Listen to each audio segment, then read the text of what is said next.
Nah, pernahkah kalian berpikir ketika kita membeli saham melalui aplikasi investasi, siapa sih yang memastikan bahwa transaksi itu aman? Apakah uang kita langsung masuk ke perusahaan? Nah, tentu tidak ya teman-teman sekalian.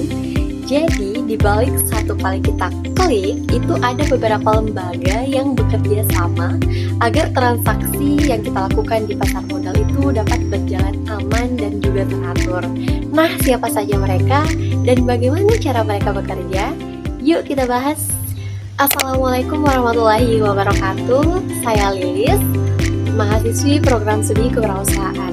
Pada kesempatan kali ini, saya akan menjelaskan terkait lembaga pasar modal dan cara kerjanya.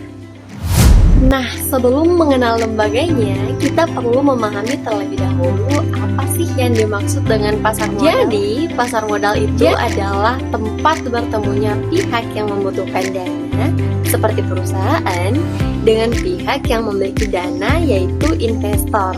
Disinilah berbagai instrumen keuangan seperti saham dan obligasi itu diperdagangkan. Nah, lembaga pertama itu adalah Otoritas Jasa Keuangan atau OJK. Jadi, OJK ini bertugas mengawasi seluruh aktivitas di pasar modal. Tujuannya agar kegiatannya itu dapat berjalan secara adil, transparan, dan tentunya melindungi kepentingan investor itu sendiri. Nah, selanjutnya adalah Bursa Efek Indonesia atau BEI. Jadi, Bursa Efek Indonesia merupakan tempat bertemunya penjual dan pembeli saham. Jadi, semua transaksi saham dilakukan melalui sistem yang dikelola oleh Bursa Efek Indonesia. Nah, investor tidak bisa membeli saham secara langsung di Bursa Efek Indonesia. Untuk itu, dibutuhkan perusahaan sekuritas sebagai perantara. Nah, jadi melalui perusahaan sekuritas, investor dapat membuka rekening investasi dan melakukan transaksi jual beli saham. Nah, selanjutnya yang ketiga itu adalah perusahaan sekuritas. Jadi, perusahaan sekuritas itu adalah pihak yang menjadi perantara antara investor dengan Bursa Efek Indonesia. Jadi, melalui perusahaan sekuritas, investor dapat membuka rekening investasi dan melakukan transaksi jual beli efek.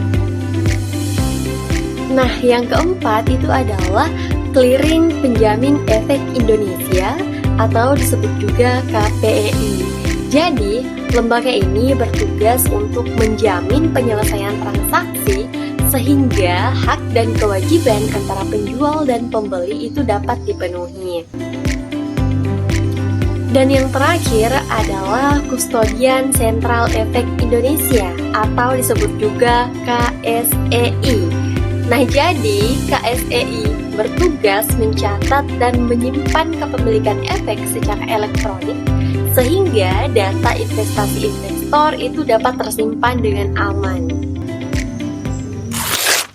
Jadi, ketika kita membeli saham, prosesnya itu dimulai dari investor yang melakukan transaksi melalui perusahaan sekuritas.